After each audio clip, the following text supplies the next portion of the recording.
So hello and welcome to the next video बच्चों, that is video number 39।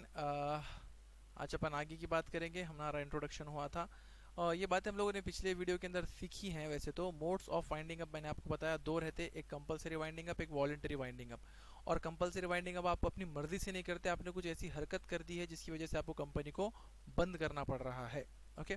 और voluntary winding up किसको बोलते हैं कि आप अपनी मर्जी से कंपनी को क्या करते हो, बंद कर देते हो। ठीक है, तो ये होता है वॉलंटरी वाइंडिंग अप। अब जब कभी भी कंपनी बंद करना है तो कंपनी बंद करना कोई मुंह का खेल नहीं है, कोई जोक नहीं है, कोई मजाक की बात नहीं है। आपको एक कोर्ट के प्रोसेस से उसको जाना पड़ता। ठीक है, तो होता क्या बच्चों मालूम है क्या, एक अथॉरिटी रहती, ठीक है, जिसको एपेलेट बोलते हैं। अब वो छोड़ दो, एक मान लो कि कोर्ट है। ठीक है, वो कोर्ट है।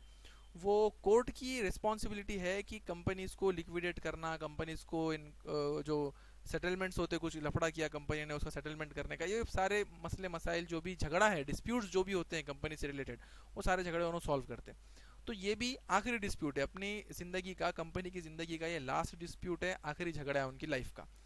तो उनको बताना पड़ता तुम्हारे को कि हमारी कंपनी हम बंद करने वाले हैं। चाहे आपकी कंपनी कंपलसरी लिक्विडेट हो रही हो, चाहे आपकी कंपनी वॉलंटरी लिक्विडेट हो रही हो, आपको वो अथॉरिटी को, वो एपेलेट अथॉरिटी को बताना पड़ेगा कि हम लोग इस कंपनी को बंद कर रहे हैं। ठीक है, और उनको जब आप बताते हो कि भाई हम ये कंपनी बंद कर रहे हैं, तो वो बोलने को, वो बताने को, वो लिख के भेजने को, उसको बोलते हैं पेटिशन। क्या बोलते हैं उसको?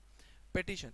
तो आपको बताना पड़ेगा लिख के कि भाई ये कंपनी को बंद कर रहे हैं, ऐसा ये लिख के जब आप देंगे उनको, वो कोर्ट को देंगे, तो वो क्या कहलाया जाएगा? पेटिशन कहलाएंगे उसको। ठीक है, उसको बोलते हैं हम लोग पेटिशन। तो अब ये पेटिशन कौन फाइल कर सकता, कौन कौन वो लोग हैं जो ये लिख के कोर्ट को दे सकते कि ये XYZ कंपनी को बंद कर दो, चलो, ऐसा कौन लोग कर सकते हैं?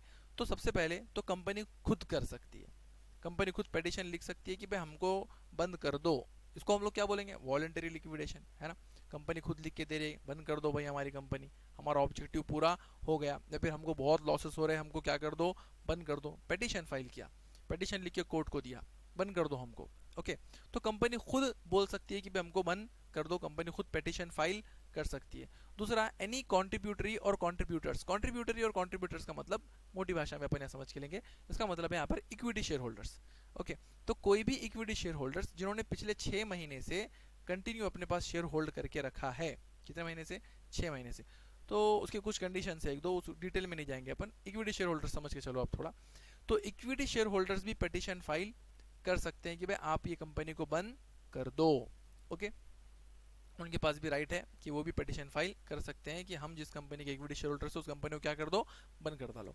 उसके बाद में और कौन फाइल कर सकता है? तो रजिस्ट्रार फाइल कर सकता है। रजिस्ट्रार फाइल कर सकता है। रजिस्ट्रार वो आदमी है जिसके पास आपने जाके कंपनी को रजिस्टर करवाए थे, उसको लगा कि आप कुछ गलत काम करते हो, आप कुछ गलत काम कर रहे हो, और वो काम जो है इलीगल है या फिर लॉफुल नहीं है, या फिर ऐसा कोई काम है जिससे नेशन को या फिर रीजन को या फिर स्टेट को नुकसान पहुंच रहा है उससे।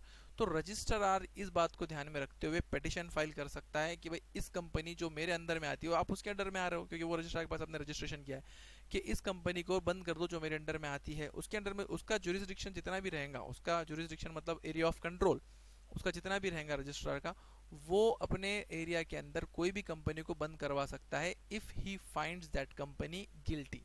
अगर उसको लगता है कंपनी ने कुछ गलती की है, वो गलती जो कि देश के लिए नुकसानदेह है, या फिर रीजन के लिए नुकसानदेह है, स्टेट के लिए नुकसानदेह है, या फिर कोई इलीगल या फिर लॉफुल एक्ट नहीं है, तो रजिस्ट्रार के पास राइट है, उन्होंने पेटिशन फाइल कर सकता है कि कंपनी को बंद कर दो। कोर्ट की मर्जी की बात है कि वो बंद करने का डिसाइड करती है या नहीं करती, कोर्ट की मर्जी, लेकिन पेटिशन तो फाइल कर सकता है। A person authorised by a central government, central government ने किसी पर्सन को ऑथोराइज किया, करके बोला कि भैया जरा वो कंपनी की छानबीन तो कर दो, अगर कुछ घोल निकलता है तो उसको बंद करना है। तो अगर सेंट्रल गवर्नमेंट ने किसी को ऑथोरिफिकेशन दे दिया, ठीक है, कि भाई आप जाओ और वो XYZ कंपनी को देखो, अगर उनके पास कोई झोल झाल निकलता है तो अपने को उनको बंद करने का, उसने गया, पूरी रिसर्च की और आपके पास कुछ झोल निकल के आया, आप कुछ इलीगल काम कर रहे हो, अनलॉफुल काम कर रहे हो, तो फिर वो आदमी पिटीशन फाइल कर सकता है कोर्ट के अंदर कि भाई ये कंपनी को बंद कर दो।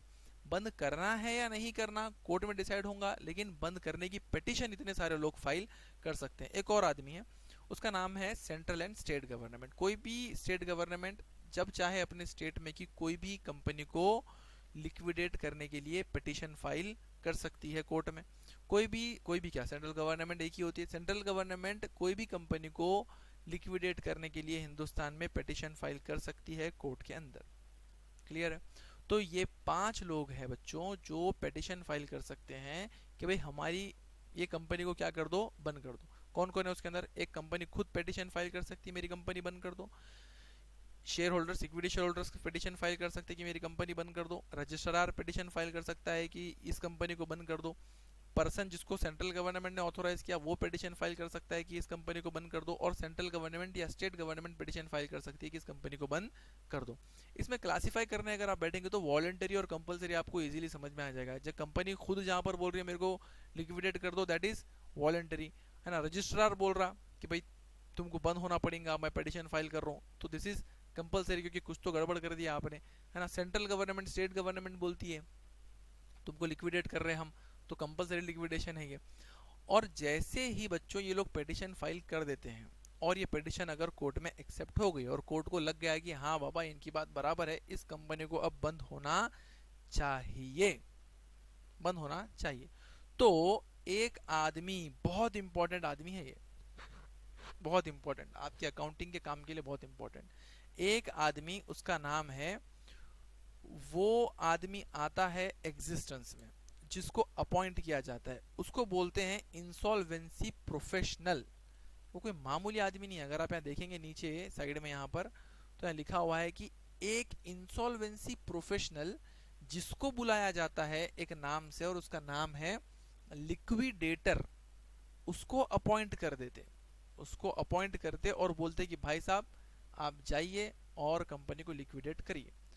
तो देखो, कोर्ट में पिटीशन फाइल हुआ, कोर्ट में 5 लोग पिटीशन फाइल कर सकते हैं, ये 5 लोगों ने पिटीशन फाइल किया है। अगर कोर्ट को लगा कि भाई हाँ इस कंपनी को लिक्विडेट करना पड़ेगा, लिक्विडेट करना चाहिए, तो फिर एक आदमी अपॉइंट हुआ जो कि प्रोफेशनल है। किस काम में प्रोफेशनल है, किस काम में माहिर है? उन्होंने इंसॉल्वेंसी में माहिर है, लोगों को बंद करने में, डिसॉल्व करने में कंपनीज को वो माहिर है, उसका नाम है लिक्विडेटर।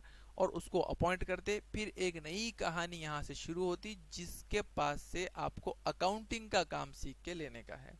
ओके, तो लिक्विडेटर अपॉइंट होता। अब ये लिक्विडेटर की रिस्पॉन्सिबिलिटी रहती कि ये सारे असेट्स को बेचे, सारे लायबिलिटीज को पेमेंट करे और बचा हुआ पैसा इक्विटी लोगों को दे। समझ में आया?